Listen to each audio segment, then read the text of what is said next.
Hello दोस्तों, हमारे YouTube channel में आप सभी का स्वागत है। हम लोग एलपी टेक्नीशियन और ग्रुप डी के लिए जीके जीएस का क्लास हम लोग पढ़ रहे थे। चलिए नेक्स्ट वीडियो में हम लोग आज बात करेंगे। और जो भी अगर दोस्त मेरे चैनल पर नया है तो चैनल को सब्सक्राइब कर ले, साथ के बेल आइकन दबा लें। और जो भी मेरे जीके जीएस का सेशन नहीं देखे हैं दोस्त, तो मेरे चैनल को विजिट करें और बहुत मज़े से पढ़ाया हुआ जीके जीएस है, उसको फॉलो कीजिए और इससे बाहर आपको नहीं पूछा जाएगा। ठीक है, हाई लेवल तक इसमें जितना भी से जीके जीएस कराए हैं, लो से हाई लेवल तक कराए हैं। ठीक है, तो इसको आपको पढ़ने के बाद आपको कहीं से आप पढ़ना नहीं पड़ेगा और बहुत अच्छे समझ में आएगा, बहुत अच्छे से डिस्क्राइब करके पढ़ाया हुआ है। ठीक है, चलिए वीडियो के माध्यम से देखते हैं। और मेरा ये सेशन हमेशा कंटिन्यू रहेगा और कुछ और सेशन हम इंक्लूड करने वाले हैं, तो थोड़ा सा वेट कीजिए। चलिए वीडियो के माध्यम से क्वेश्चन देखते हैं। पहला है, निम्नलिखित में से कौन सा ऊर्जा के नवीकरणीय स्रोत है? तो कौन सा ऊर्जा का नवीकरणीय स्रोत है, इसको बताना है। कोयला, बॉल में है पेट्रोलियम, कैट में है गोबर और डॉग में है पेड़। तो नवीकरणीय स्रोत का कौन सा ऊर्जा हो जाएगा? तो यह पेड़ है। पेड़ है कैसा? नवीकरणीय ऊर्जा का स्रोत। ठीक है, नेक्स्ट। एक न्यूटन वह बल है जो एक त्वरण उत्पन्न करता है। एक न्यूटन बल वह है जो त्वरण उत्पन्न करता है, उसको क्या बोलते हैं? तो 1 kg द्रव्यमान के पिंड पर जो भार होता है 1 मीटर प्रति सेकंड स्क्वायर का, इसी को क्या बोलते हैं? 1 न्यूटन बोलते हैं। ठीक है, तो यानी 1 न्यूटन बराबर क्या होता है? 1 kg पर मीटर स्क्वायर। ठीक है, नेक्स्ट। भारत में आजकल नंबर 1 पर चल रही सोशल नेटवर्किंग वेबसाइट फेसबुक के संस्थापक कौन है? बताइए। तो फेसबुक के संस्थापक कौन है? तो मार्क जुकरबर्ग है। कौन है? Mark Zuckerberg. अभी ट्विटर के सीईओ कौन है? तो एलन मस्क है। कौन है? Elon Musk. ट्विटर का नाम बदल के क्या रख दिया गया है? तो एक्स रख दिया है। ठीक है, ट्विटर का नाम क्या है? एक्स रख दिया गया। ठीक है, उनके सीईओ कौन है? एलन मस्क है। ठीक है, नेक्स्ट। रासायनिक ऊर्जा यांत्रिक ऊर्जा में परिवर्तन करता है। रासायनिक ऊर्जा को यांत्रिक ऊर्जा में यानी मैकेनिकल एनर्जी में कौन परिवर्तन करता है, कन्वर्ट करता है? तो इसमें ऑप्शन है डायनामो, विद्युत मोटर, विद्युत सेल और ऑटोमोबाइल। तो रासायनिक ऊर्जा को यांत्रिक ऊर्जा में कौन बदलेगा? बताइए। तो बदलेगा ऑटोमोबाइल। ऑटोमोबाइल जो गाड़ी चलते हैं, जितने भी होते हैं, 4 पहिया 2 पहिया, तो ऑटोमोबाइल के अंतर्गत आते हैं। तो वही बदलते हैं क्या? रासायनिक ऊर्जा को यांत्रिक ऊर्जा में। ठीक है, यानी chemical energy to mechanical energy. ठीक है, नेक्स्ट। और मोटर का क्या काम होता है? तो बदलता है विद्युत को यांत्रिक में। ठीक है, और डायनामो का काम क्या है? कि यांत्रिक को विद्युत में बदलता है। ठीक है, और विद्युत सेल का काम क्या है? तो क्या करता है? रासायनिक ऊर्जा को विद्युत ऊर्जा में परिवर्तन करता है। कौन सा करता है? विद्युत सेल। डायनामो क्या करता है? डायनामो यांत्रिक को विद्युत में, विद्युत मोटर विद्युत को यांत्रिक में, अपोजिट। और ऑटोमोबाइल बोलिए रासायनिक को यांत्रिक में। ठीक है, आगे है, प्रोग्रामिंग में कुछ कथनों को बार बार पुनरावृत्ति को प्रायः क्या कहते हैं? प्रोग्राम में बार बार जो पुनरावृत्ति हम लोग करते हैं उसको प्रायः क्या क्या नाम जानते हैं? क्या नाम दिया गया उसको, क्या बोलते हैं? बताइए। तो उसको लूपिंग बोलते हैं। क्या बोलते हैं? लूपिंग बोलते हैं। तो प्रोग्राम को जो हम लोग बार बार उपयोग करते हैं ना, पुनरावृत्ति करते हैं, तो उसको क्या बोलते हैं? लूपिंग बोलते हैं। क्या बोलते हैं? लूपिंग। नेक्स्ट। सुंगौली की संधि किसके बीच संपन्न हुई थी? बताइए। तो सुंगौली के बीच किसके बीच हुआ था? तो एक हुआ था ईस्ट इंडिया कंपनी और नेपाल देश के बीच। ठीक है, सुंगौली की संधि किस बीच हुआ था? तो नेपाल और ईस्ट इंडिया कंपनी के बीच हुआ था। ठीक है, नेक्स्ट। तमिलनाडु में अधिकांश वर्षा होती है, तो किसके कारण होती है? तो उत्तर पूर्व मानसून के द्वारा। किसके द्वारा होती है? तो उत्तर पूर्व मानसून के द्वारा। और लौटी मानसून कहेगा, लौटी मानसून कहेगा, बताइए। तो जब हम लोग जम्मू कश्मीर तरफ जो वर्षा होती है सियाचिन वाला क्षेत्र में, तो इससे जब लौटती है, ठीक है, लौटती हुई मानसून किसको बोलते हैं?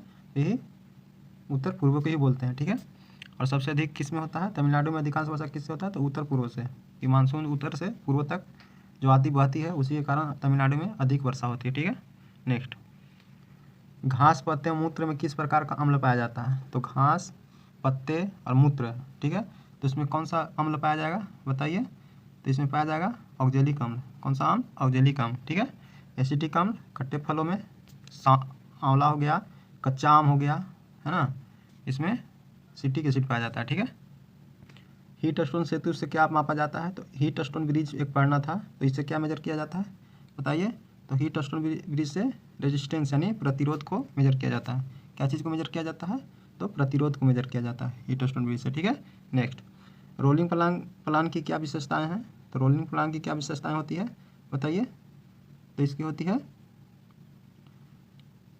तो पुनरीक्षण होता है, निरंतर होता है, लोचनशीलता होता है, इनमें से सभी हो जाएगा। क्या होगा, इनमें से सभी हो जाएगा। ठीक है, तो रोलिंग प्लान की क्या विशेषता होती है, तो ये निरंतरता होती है, पुनरीक्षण होती है, लोचनशीलता होती है, उपयोग में से सभी होती है। ठीक है, नेक्स्ट, सोयाबीन का सर्वाधिक उत्पादन किस राज्य में होता है, तो मध्य प्रदेश में होता है। कहाँ होता है, मध्य प्रदेश में।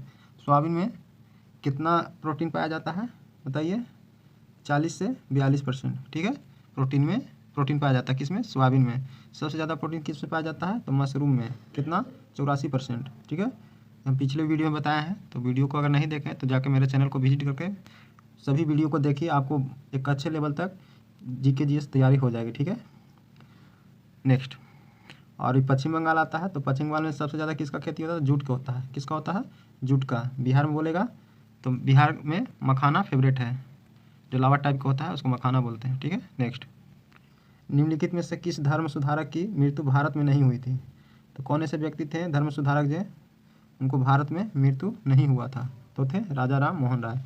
कौन थे, राजा राम मोहन राय। ठीक है, बाकी दयानंद सरस्वती भारत में ही मृत्यु हुआ था, ज्योतिबा फुले का मृत्यु हुआ था, और रामकृष्ण परमहंस को भी हुआ था। ठीक है, नेक्स्ट, सैधव सभ्यता के ईंटों का आंकलन किस स्थान से मिले हैं, तो जो सैधव सभ्यता के ईंटों का आंकलन है किस सभ्यता से मिले हैं, बताइए, ये मिले हैं कालीबंगा से। कालीबंगा से और क्या मिले हैं, तो चूड़ी का साक्ष्य मिला है। ठीक है, बनमाली से क्या मिला है, तो राखी। ठीक है, और मोहनजोदड़ो से खोदाई किया हुआ क्या, गलियारा। ठीक है, नाला, ये सब मिला है। ठीक है, नेक्स्ट, डॉल्फिन किस वर्ग का उदाहरण है, बताइए, तो डॉल्फिन क्या है, किस वर्ग का उदाहरण है, तो मैमेलिया के उदाहरण है। कौन है, डॉल्फिन। डॉल्फिन एक क्या है, जलीय जीव है, और सबसे बड़ा जलीय जीव है। ठीक है, ये स्तनपायी के अंतर्गत आता है। ठीक है, नेक्स्ट, सूचना का अधिकार अधिनियम भारत में कब प्रभाव आया, सूचना का अधिकार आरटीआई भारत में कब प्रभाव हुआ, बताइए, तो ये हुआ था 12 अक्टूबर 2005 को। ठीक है, ये भारत में प्रभावी हुआ। ठीक है, नेक्स्ट, मिस वर्ल्ड 2017 का खिताब किसने प्राप्त किया था, तो ये किसने किया था, बताइए, तो ये मायूसी छिलर ने किया था। कहाँ के हैं, भारत के हैं, मायूसी छिलर ने। मिस वर्ल्ड 2017 का खिताब किसने प्राप्त किया था, तो मायूसी छिलर ने। ठीक है, मायूसी छिलर ने। पहला मिस वर्ल्ड कौन थी, बताइए, भारत के पहले मिस वर्ल्ड कौन थी, ये थी रीता। क्या नाम था, रीता। 1977-78 के आसपास इनको मिस वर्ल्ड चुना गया था। ठीक है, और विश्व में सबसे मिस वर्ल्ड कौन थी, तो किकी हाकोनसन। कौन थे, किकी हाकोनसन। कौन थे, हाकोनसन। ठीक है, ये विश्व की थी। ठीक है, और भारत की सबसे पहली सुंदरी कौन थी, यानी मिस वर्ल्ड कौन थी, तो रीता। ठीक है, और 2017 के अनुसार कौन थी, तो मायूसी छिलर थी। ठीक है, और ये ऐसा पुरस्कार है कि भारत को जीतने जैसा पुरस्कार होता है। अगर ये जो पुरस्कार जीत लेता है तो समझिए कि उसके एक भारत के बहुत सर्वोच्च नागरिक उसको माना जाता है। ठीक है, नेक्स्ट, आईने अकबरी के रचयिता कौन है, बताइए, तो आईने अकबरी किसके द्वारा लिखा गया था, तो ये अबुल फजल के द्वारा। किसके द्वारा, अबुल फजल के द्वारा। आईने अकबरी किसके द्वारा लिखा गया था, तो अबुल फजल के द्वारा। ठीक है, नेक्स्ट, क्षेत्रफल के अनुसार भारत का कौन सा राज्य सबसे बड़ा है, तो यह है राजस्थान। कौन सा है, एरिया से कहेगा, यानी क्षेत्रफल के अनुसार कहेगा तो राजस्थान, और जनसंख्या के अनुसार कहेगा तो कौन हो जाएगा, उत्तर प्रदेश। ठीक है, और जनसंख्या के अनुसार से सबसे बड़ा राज्य उत्तर प्रदेश है। दूसरा कौन है, बोलिए, महाराष्ट्र। तीसरा कौन है, बिहार। चौथा पश्चिम बंगाल, और पांचवा बोलिए, मध्य प्रदेश। ठीक है, नेक्स्ट, भारत के राष्ट्रीय ध्वज का डिजाइन किसने तैयार किया था, बताइए, तो भारत का राष्ट्रीय जो झंडा है उसको तैयार किसने किया था, तो मैडम भिकाजी कामा ने। किसने तैयार किया था, तो मैडम जी भिकाजी कामा ने। ठीक है, ये 22 जुलाई को झंडा अपनाया गया था 1947 को, और इसको पूर्ण रूप से कब फहराया गया था, बताइए, तो 26 जनवरी 1950 को, यानी पूर्ण रूप से अपनाया गया था। झंडा की लंबाई और चौड़ाई पूछ दिया आपसे, तो कितना होता है, 3:2 होता है। ठीक है, इसमें झंडा में कुल कितने तिलियाँ होते हैं, तो 24 तिलियाँ होते हैं। ठीक है, नेक्स्ट, सत्यार्थ प्रकाश के पुस्तक के लेखक कौन है, बताइए, तो सत्यार्थ प्रकाश पुस्तक के लेखक कौन है, तो दयानंद सरस्वती। कौन है, दयानंद सरस्वती। ठीक है, मेघदूतम के रचयिता कौन है, तो कालिदास है। कौन है, कालिदास। और रविंद्रनाथ, बताइए, गीतांजलि के लेखक है। ठीक है, कौन सा बुक के, गीतांजलि लेखक है। इनको नोबेल पुरस्कार कब मिला था? तो 1913 में मिला था, गीतांजलि के लिए ही, ठीक है। ये भारत के सबसे प्रथम व्यक्ति हैं जिनको नोबेल पुरस्कार दिया गया था, ठीक है। नेक्स्ट, निम्नलिखित में से कौन सा ग्रह अंतःग्रह है? अंतःग्रह कहें तो बताइए, तो शुक्र हो जाएगा। कौन हो जाएगा? अंतःग्रह शुक्र हो जाएगा। अब हमारे साथ बोलिए, आपको ग्रह भी याद कराते हैं। अभी टोटल वर्तमान में कितने ग्रह हैं? तो 8 हैं। कितने हैं? 8। इसमें से पहला मेरे साथ बोलिए, सूर्य एक तारा है। सूर्य के बाद बुध, शुक्र, पृथ्वी, मंगल, बृहस्पति, शनि, अरुण, वरुण, ठीक है। ये जो देखिए 4 जो आपको ग्रह दिख रहा है, इसको अंतःग्रह बोलते हैं। इसके बीच में क्या रहता है? क्षुद्र ग्रह है, ठीक है। यानी मंगल और बृहस्पति के बीच में क्षुद्र ग्रह है, ठीक है। तो क्षुद्र ग्रह के जो अंदर के जो ग्रह होंगे, बुध, शुक्र, पृथ्वी, मंगल, ये अंतःग्रह है। और बाकी जो बृहस्पति, शनि, अरुण, वरुण जो है, ये बाह्य ग्रह है, ठीक है। तो ये तो याद हो गया होगा। अब आपसे पूछा जाए कि अंतःग्रह कौन सा है, तो इसमें शुक्र हो जाएगा। कौन हो जाएगा? शुक्र हो जाएगा, ठीक है। बृहस्पति के अभी कितने वर्तमान में उपग्रह हैं बताइए? तो 92 है। सबसे ज़्यादा उपग्रह वाला ग्रह कौन सा है? तो शनि है। कौन सा है? शनि। कितना है बताइए? तो 145 है। कितना है? 145। और बुध और शुक्र का कोई उपग्रह नहीं होता है, ठीक है। तो वह कौन ऐसा 2 ग्रह है जिसका कोई उपग्रह नहीं है? तो बुध और शुक्र होता है। कौन है? बुध और शुक्र। और सबसे गर्म ग्रह कौन सा होता है? तो शुक्र होता है। शुक्र को और क्या बोलते हैं? तो भोर का तारा, सांझ का तारा, जुड़वा वाहन, भगनी, ठीक है, जो भी आप कह लीजिए। तो इसको किसके नाम है? तो शुक्र के नाम है। किसका नाम है? शुक्र का। बृहस्पति का सबसे बड़ा उपग्रह कौन है? तो गैनीमेड है। कौन सा है? गैनीमेड, ठीक है। नेक्स्ट दोस्तों, इस तरह से डिस्क्राइब कर करके आपको बताएंगे कि आपको हमेशा के लिए याद हो जाएगा, ठीक है। आपको कहीं पढ़ना नहीं पड़ेगा, रटना नहीं पड़ेगा, ठीक है। अगला है, एक अवतल लेंस बीम का प्रतिबिंब बनाती है। इसमें ऑप्शन दिखाते हैं, आभासी, उल्टा और हासित, एक ऑप्शन है। और ऑप्शन अब दिखाते हैं, इसके बाद आंसर होगा। बॉल में आभासी उल्टा और परिवर्धित, आभासी सीधा कट में और परिवर्धित, आभासी सीधा और हरासित बनता है। कैसा बनता है? आभासी सीधा और हरासित बनता है, ठीक है। नेक्स्ट, जब तरंग माध्यम में से चलता है तो क्या होता है? ऑप्शन नंबर ए है, ऊर्जा स्थिर गति से स्थानांतरित होती है। बी में है कि ऊर्जा आवर्ती रूप से स्थानांतरित होती है। सी में है, कण एक स्थान से दूसरे स्थान तक ट्रांसफॉर्मेशन होती है। और डी में है, इनमें से कोई नहीं। तो इसका आंसर क्या हो जाएगा बताइए? तो ऊर्जा आवर्ती रूप में स्थानांतरित होती है, यानी ऊर्जा जो होता है आवर्ती रूप में क्या होता है? ट्रांसफॉर्मेशन होता है, ठीक है। तो जब तरंग माध्यम से चलता है तो क्या होता है? तो ऊर्जा आवर्ती रूप से स्थानांतरित होती है, ठीक है। नेक्स्ट, 5 किलो यूरिया द्वारा मृदा को नाइट्रोजन का लगभग कितना द्रव्यमान प्रदान किया जाता है? तो बताइए इसको। तो इसका हो जाएगा 2419 हो जाएगा। तो 2415 दिया है, तो आंसर इसका हो जाएगा। अब कैसे होता है? तो अमोनिया में जो यूरिया होता है, यूरिया का आणविक द्रव्यमान 62 होता है। कितना होता है? 62, ठीक है, समझिएगा। 62 में, जिसमें से नाइट्रोजन कितना होता है? तो 30 ग्राम होता है। यूरिया में 62 ग्राम जो आणविक द्रव्यमान होता है, उसमें नाइट्रोजन कितना होता है? तो 30 ग्राम होता है। तो आप इसको लिखिए 30 ग्राम बटे टोटल वैल्यू, ठीक है, जो भी आया आपसे, ठीक है। इसके बाद पूछा क्या है कि 5000 पूछा है, मतलब 5 kg। तो इसको आप ग्राम में कन्वर्ट कर लीजिए। 5000 हो गया, 30 बटे कितना हो जाएगा? 62। इसको आप काटिएगा। इसको काटने के बाद आपको आएगा 2419.35, जो कि ऑप्शन में नहीं दिया गया है, लेकिन जो ऑप्शन में दिया गया है इसके अनुसार से ऑप्शन नंबर डी हो जाएगा, 2415, ठीक है। 2419.35 आता है, ठीक है। नेक्स्ट, जब पोटेशियम डाइक्रोमेट विलयन में से सल्फर डाइऑक्साइड गैस प्रवाहित की जाती है तो विलयन क्या होता है?